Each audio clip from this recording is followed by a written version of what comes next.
Bonjour, une nouvelle leçon de microéconomie sur le régime de concurrence monopolistique. Vous voyez que dans le terme concurrence monopolistique, on a une double référence. Une référence à la concurrence et une référence au monopole. Et c'est le mélange de ces deux aspects qui va rendre le régime de concurrence monopolistique intéressant.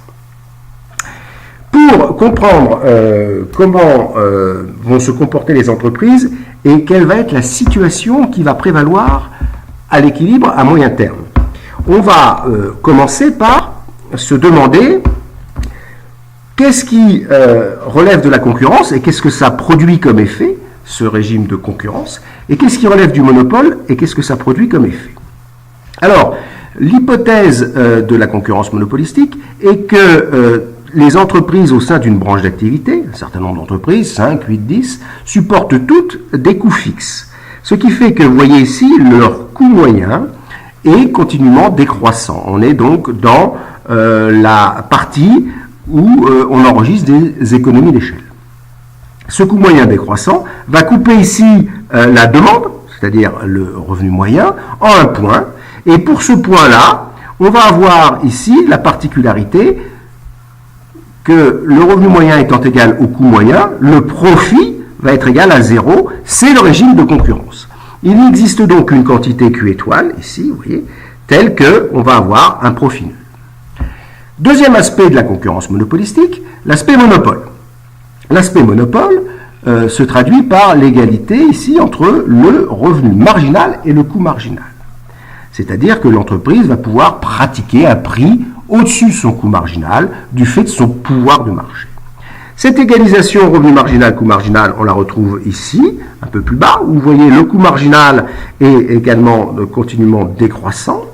Le revenu marginal ici est une courbe effectivement qui est décroissante, qui est liée à la demande, et il existe également un point, vous voyez, tel que revenu marginal égale coût marginal, et donc une quantité Q étoile qui permet d'obtenir cette égalité, et on a ici, vous voyez, le pouvoir de monopole, R petit m égale C petit m.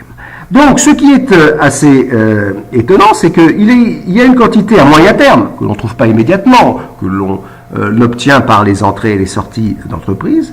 On a une égalité, on a une quantité donc Q étoile, telle que on a à la fois l'aspect concurrence qui est respecté, c'est-à-dire R grand M égale C grand M, et l'aspect monopole qui est respecté, R petit m égale C petit m. Donc c'est sur la base de cet équilibre de concurrence monopolistique que l'on va voir maintenant le lien entre le nombre d'entreprises et le niveau des prix. Le modèle que je vous propose, c'est celui qui va mettre en évidence sur un plan où on aura ici les prix et les coûts et en abscisse le nombre N d'entreprises. Alors, pour faire la représentation de l'équilibre, nous allons reprendre ici nos deux conditions, R petit m égale C petit m. On a ici l'idée que le prix va dépendre du nombre d'entreprises. Le prix ici dépend du nombre d'entreprises. De quelle manière? Eh bien, on a une égalité entre le prix et le coût marginal normalement lorsque l'on a une concurrence, mais le fait qu'on ait un pouvoir de monopole fait qu'il va y avoir un taux de marque sur le coût marginal qui va être égal à l'inverse de B fois N, petit b étant l'élasticité de la demande, N le nombre d'entreprises. Donc plus le nombre d'entreprises va être élevé, plus la pression concurrentielle va être forte et plus le prix va diminuer. Cette première courbe ici va se représenter de la manière suivante, c'est-à-dire une relation décroissante entre N et le niveau des prix qui exprime le fait que la concurrence entraîne une baisse des prix. Le deuxième courbe, cette fois-ci, va s'appuyer sur l'égalité entre le revenu moyen et le coût moyen. Alors, comme le coût total, c'est les coûts fixes plus les coûts variables, ici, Y étant la production de chacune des entreprises de la branche, le coût moyen va être égal à F de Y, donc F divisé par Y, donc l'amortissement des coûts fixes plus le coût marginal. Si on se rappelle que petit y, en fait, c'est la demande totale divisée par le nombre d'entreprises, Y étant la production de chaque entreprise, on peut écrire ici que mon coût moyen s'exprime comme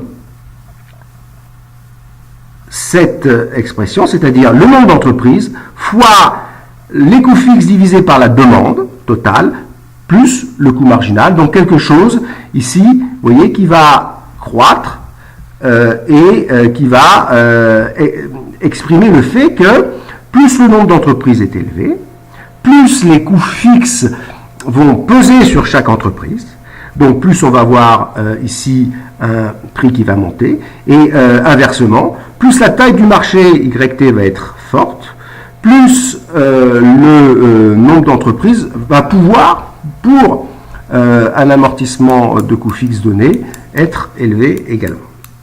À partir de là, on va pouvoir représenter notre équilibre. Alors, notre équilibre ici se traduit par l'intersection de ces deux droits, de ces deux courbes.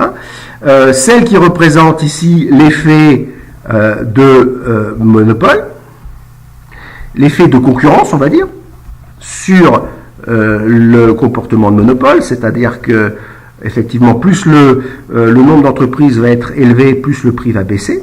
Et ici, deuxième courbe, qui représente l'effet d'annulation des profits par l'entrée d'entreprise, où le coût moyen va dépendre ici, vous voyez, directement du nombre d'entreprises, va être croissant en fonction du nombre d'entreprises.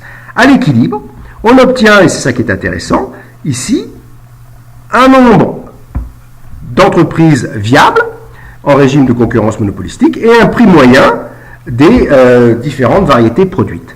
Alors, une petite application numérique peut nous permettre ici de calculer le nombre d'entreprises. Alors, l'application numérique s'appuie sur ces valeurs-là,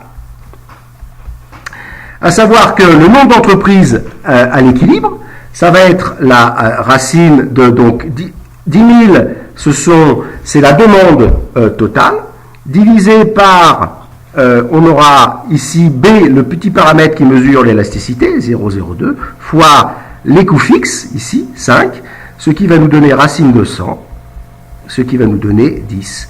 Donc, dans ce système-là, étant donné la valeur des paramètres, nous avons 10 entreprises à l'équilibre.